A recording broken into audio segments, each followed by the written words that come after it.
Hi and welcome to another video lesson. This is a reading video. It is for beginners that are interested in learning how to read the English language. Nhớ trong trâu trong sai cho đời trong siết giải tỏ đặt cả lọ trâu ý đây video cái chia the nó cũng là mấy xí nữa.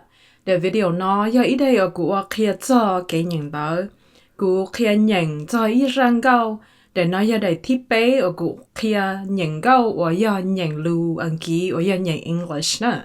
Vấn đề có yếu cỡ tàu ý họ lưu tư li lưu anh ký có tàu thiab bảo cho rằng mà có yếu chủ nó cho lưu bỏ cho lưu lời sau thiab bỏ cho lưu lời sĩ tên đó nè ý họ và nếu bá tàu có cởi lưu anh ký là cởi English chỉ do cái mloog câu thiab nhận chọn câu lưu họ chọn câu nè vì cho lưu họ chọn câu họ nếu chỉ nên tàu có nó là hữu chọn câu thiab có bỏ cho lưu thiab giờ có bỏ tiền thì chạy tàu lấy trả chỉ có tứ sĩ tàu cho lưu hậu cho mù sĩ tàu lấy trả là nè chỉ nhớ đâu để video nó của yêu mua răng câu hùa tiệt Unchained Melody cho là một uai khó kể Qhia Nyeem đó chỉ nhớ đâu răng câu nó của cô mua nữa cho là một sai là mình chùa tiệt mua bị chơi là lưu trả ở nhớ đâu hậu nó vậy chỉ của bỏ tàu để cho mua li bảo cho bé là lưu ở nơi thiên li sĩ trả xem nè giờ có cỡ tàu cho lưu thiab bảo răng câu này giờ có cú bảo lì bảo cho bé là lưu anh kỹ này vậy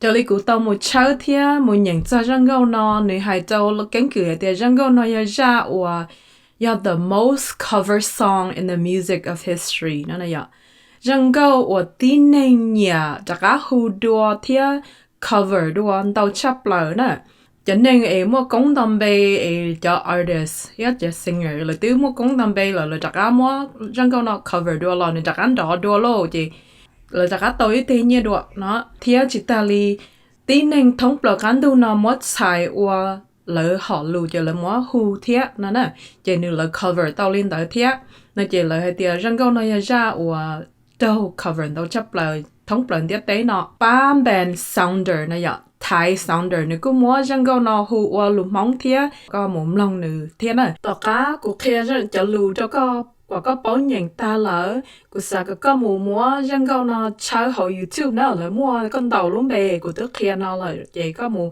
lòng răng câu thiệt có một lòng cho ấy là ua cho lyrics đó thiệt có họ nhận đó thiệt có họ hùn đó thiệt chỉ có tàu nè nó do đây của Qhia cho nhận English đó cho lùng câu nó nè English nó chạy tàu để do luôn kỹ là do tạo kỹ tên là beginner reading chỉ có Qhia đâu cho nhập hóa là bi là một sầu là một nhận luôn kỹ thiên đời kỹ nhận lý trả nè để nó tới giờ để bé là nhớ đâu để video nó của mua răng câu hú mô luôn bê hạt tiệt Unchained Melody cho lọ vậy khó kể Qhia cho sau đó nhận đó nè luôn bê hạt tiệt Unchained Melody nó mà giờ cầm lòng răng câu xứ nếu chỉ mua nhỏ cho hậu nè vì hạt tiệt luôn bê trong đời răng câu nó nửa lon đời ý đây mua vì lo chứ răng câu nó lấy số từ sau cho lọ một trâu ý tư phát ấy nhá hậu để mua vì hậu nửa hưu thế này ạ để mua vì nó nửa tức tới trong ít sẽ cho bộ chỉ lọ lợi thiệt nhớ đâu lúc xí hở từ phê nở hù răng câu mà nè mà cờ hậu ít luôn qua nửa thiệt nè cho nè cho phong yêu là nhớ cho chống chị nè nhân cho nè tụi bọn nè này ạ chị nè hù răng câu nó cho nè tụi bọn nè nè luôn bề trong đời răng câu nó lòm đời đại mũ viền đó lòm nè răng câu Unchained Melody nó tới trong ít sẽ cho bộ chỉ lúc ý liền từ tỷ cổ chua nè tụ tí nên uốn nè mất cho xuống câu cho làm mù trâu kê nè giờ luôn bề giờ mua giờ Alex North tụ nên uốn nè sau cho lù cho họ răng câu nó nè giờ High Direct họ tụ hù răng câu nó chỉ nè giờ Tad Duncan răng câu Unchained Melody nó trong ít sẽ cho bộ trâu chỗ chi thầu lúc xa liền tu ở tu ở giờ The Righteous Brothers cái mua luôn bề hù li nó ở giờ William Thomas Medley Thia Robert Lee Hatfield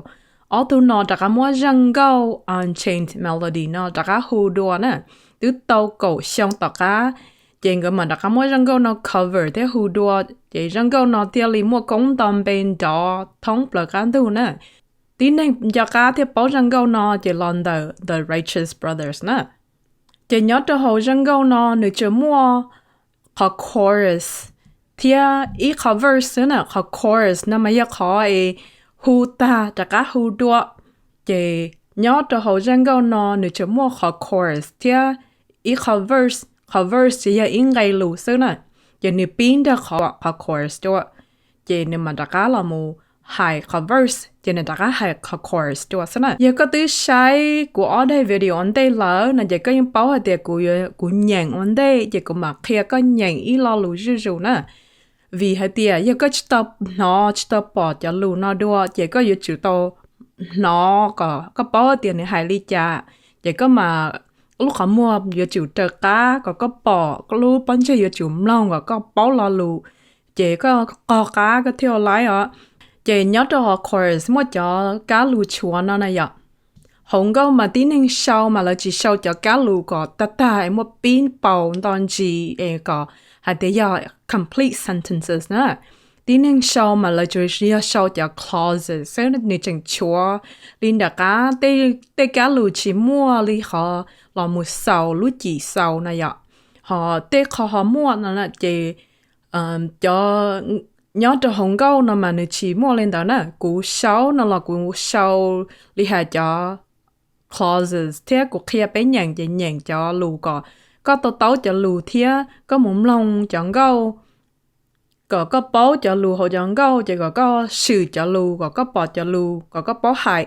chỉ nhớ cho họ chorus nó nếu muốn bộ nó nếu trong lên nó thế nếu muốn tao mua lên nó nè rồi nó chỉ có lông cú nhàng câu xí nè wow my love my darling, I've hungered for your touch a long, lonely time, and time goes by so slowly, and time can do so much. Are you still mine? I need your love. I need your love. God speed your love to me. Cụ đã cái nhàng đua thì nó có của cá có sầu lứ nè có tháo trở hay tờ lò có sầu lứ sao Whoa, my love, my darling, I've hungered for your touch a long, lonely time, and time goes by so slowly, and time can do so much. Are you still mine? I need your love. I need your love. God speed your love to me. Công lòng thiết con nhàng sổ có lư trời của cá nè. Whoa, my love, my darling. Whoa, my love, my darling. Coi thi nhận nên đó tờ lo. Thầu của thầu nếu đã đa li nó lỡ là chị của có nhận nên đó tờ lo nè. Thầu nếu nhân chúa li nó là chị ư ó lên tí xin nhận ok. Con nhận cho cụ thía ư ó lên tí xin nhận nè. Whoa, my love, my darling. Whoa, nó chú dạy lúc xua có xia nửa sáng xế ạ. Từ lưu cũng lông xia là ya từ cụ chua là ya ý là lù cái gì có hù mất xài là tao nè. Cụ nhàng cho lù tờ lo con nhàng sẽ có cá sổ lớn đó cụ. I've hungered for your touch a long, lonely time. I've hungered for your touch a long, lonely time. I've hungered for your touch. Có thi nhận đến đó.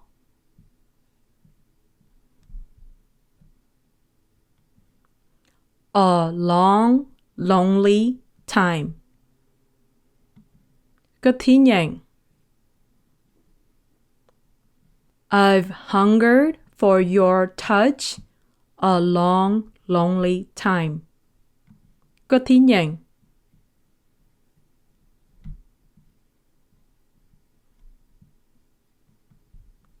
ở lên nhận ok nè. I've hungered for your touch a long, lonely time.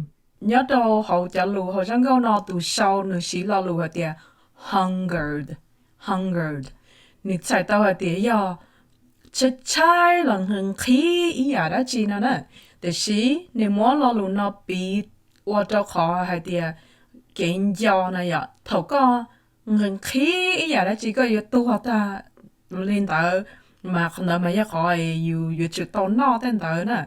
Chị nữ mua bị nữ cho cái do đầu nữ bao nhiêu rồi ít khó cái chắc chắn thì người khi cho đi bị đầu lúc lá lên tới anh cho lên tới nè lo lu hunger ở bên ta của tứ thả lo hai tiền nữ chạy tao ở tiền giờ chắc chắn là những khi ý giả đã chi nè touch nó mà do khó cái có là chữ lửa từ một toa có tao lửa từ một nhớ dây nữa nè chỉ cả lũ chuột nó này chạy tao lên nó này ạ, cũng nhân gió có, cũng chơi nhớ gì có tông để có xíu lúa li nè. Giờ mới chạy ở lũ máu là chỉ vừa chủ chạy lên nó này thì liền mang bể ạ, cũng nhận chỉ có cá sấu có lúa lớn ngầu xứ. And time goes by so slowly. And time goes by so slowly. Có thí nhận đến đó.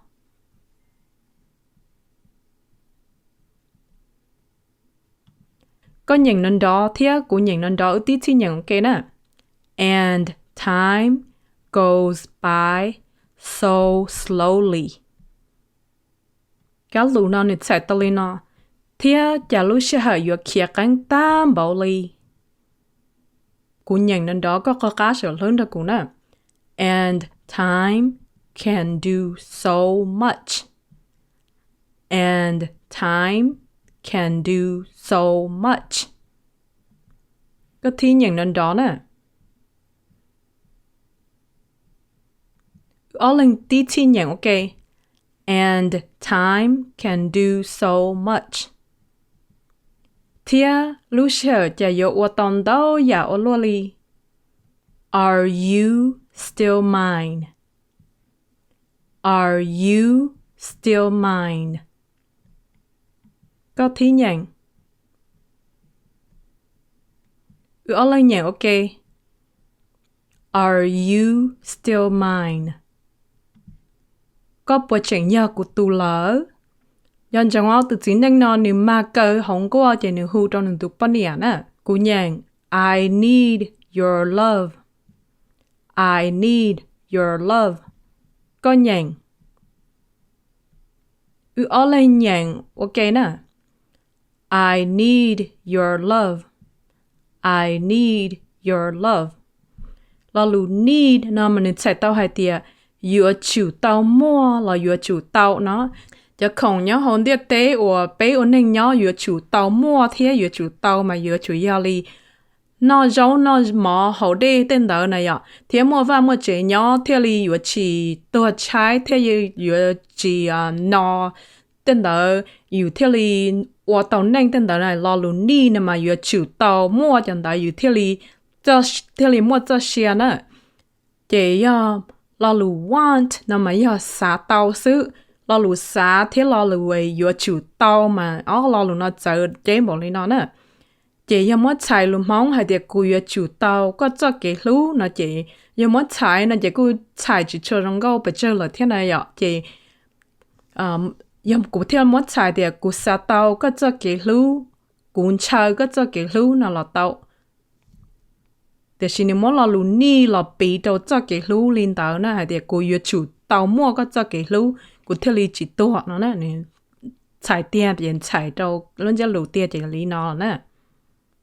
God speed your love to me. God speed your love to me. Có thí nhận đến đó.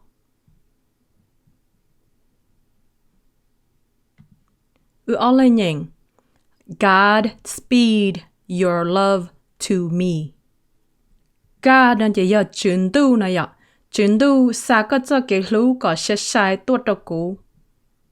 cho luôn đó khó course nó cũng tức kia có nhận ta là nè chỉ ước lên nhận ok nè có nhận tao chỉ con đó cũng nhận ước lên tí xin nhận ok á Whoa, my love, my darling, I've hungered for your touch a long, lonely time, and time goes by so slowly, and time can do so much. Are you still mine? I need your love. I need your love. Godspeed your love to me. Ba trong xe giờ có nhận là cho nó thì có sẽ là đại video là cho nó thì có tới nhận tao cho luôn nó là nè. Tuần gì thằng tây nó cũng kia có nhận cái luôn thời gian câu nó nè, verse chỉ mua tiếng cái luôn nó xứ. Còn cái luôn thời gian câu nó chỉ như mua lên nó xứ. Cũng nhận anh đây cầm long xứ. Cũng mà kia ít cá lù chúa chứ rồi được bé có nhận nè. Lonely rivers flow to the sea, to the sea, to the open arms of the sea. Lonely rivers sigh, wait for me, wait for me. I'll be coming home, wait for me. Thì nó cũng nhàng, chỉ do có co tàu, chỉ có co sầu có lớn là của cá nè. Lonely rivers flow to the sea, to the sea, to the open arms of the sea. Lonely rivers sigh, wait for me, wait for me. I'll be coming home, wait for me. Chỉ cũng kia có nhận chứ rồi nè. Thầu này sẽ xia lý nó chỉ cũng nhận, chỉ có co sổ lương đó cũng xứ có số tờ nhận nên đó tờ lọ. Lonely rivers flow to the sea, to the sea. Lonely rivers flow to the sea, to the sea. Thầu này đã lý nó chỉ có thí nhận nè.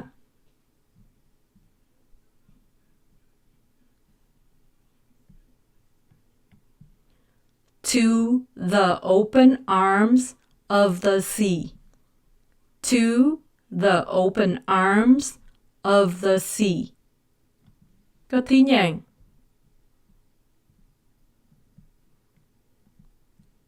Của nhận chỉ có co sọc hướng đó của nè.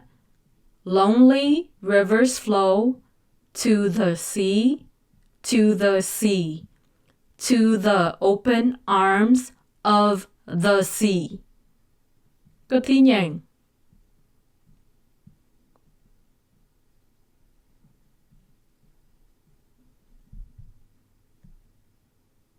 You all lên nhận ok nè. Lonely rivers flow to the sea, to the sea, to the open arms of the sea. Chỉ như trái nó mất trái nó chỉ như hạt địa cho đê nhỏ khó xía chỉ như từ một trâu hiệt chữ giả cả xía lọ chỉ con chế luôn đó cho đê cho từ đê mà như chuẩn từ một trâu hiệt chữ này ạ chỉ như luôn chế luôn thì như nhỏ khó xía chỉ như từ nếu mà từ khang bì hoặc từ đê cho đê lợi nó đấy nhớ đây chỉ muốn nấu từ đây nhớ muốn từ một cho hiện sự cho nên chia sẻ thì mỗi nấu từ nó chuyển ra cá một chí nữa từ bao nhiêu nó nè cô nhìn lên đó có kho cá sầu có lưới trời của cá đó Lonely rivers sigh, wait for me, wait for me. I'll be coming home, wait for me. Lonely rivers sigh. Có thí nhận. Ưa lên nhận. Lonely rivers sigh. Wait for me. Wait for me. Có thí nhận. Ưa lên nhận. Wait for me. Wait for me. I'll be coming home. Wait for me. I'll be coming home. Wait for me. Có thi nhận. Đó là tí thi nhận, ok á. Lonely riverside. Wait for me. Wait for me. I'll be coming home. Wait for me. Luôn cho luôn nữa là cá lù chua nó này hay lý nó nè. Cho nên đây nhỏ có khó xia cho nên sáng tia tỏ cú cú yếu lọ chế tỏ cú chỉ ở lên nhìn gây lù nó ok nè. Lonely rivers flow to the sea, to the sea, to the open arms of the sea. Lonely rivers sigh, wait for me, wait for me. I'll be coming home, wait for me. Chị dân câu nó, người ta cá là một hù họ course, và giặc họ cụ sức khi tập bí đồ vào xứ. Chị có lần như có nhận tàu, chị có nơi cụ tí xin nhận, có nhận tàu, chị có mloog theo có cá sổ thứ nè. Chị có lần nhiều kia, Whoa, my love, my darling, I've hungered for your touch a long, lonely time. And time goes by so slowly. And time can do so much. Are you still mine? I need your love. I need your love. God speed your love to me. Ở trong cái lúc hỏi có chẳng là nhảy English nó cũng nè. Cũng vài tia tỏ cá có mloog thia cỡ ra của ta đời có cỡ tàu pro cho bé lo lù thia có cỡ tàu răng câu nó bá có cỡ luôn kỳ rồi giờ tận đây nè. Dân trọng một chơi răng câu nó ở YouTube mloog muốn tàu Unchained Melody muốn tàu li nó sẽ chế có yung dục bỏ cho câu ở tí nên cover tàu lo. Có muốn tàu vậy liên của hai thái sống đời ra thì những cái món hù đồ lùm món nữa món cover ở lùm món thế này vậy có muốn mloog thia một cỡ cho lù thia của và tia có bao nhận cho lù nó nếu bác có cỡ lù anh ký đôi giờ tận đây là thia em mà xin chỉ đưa lời chào bye.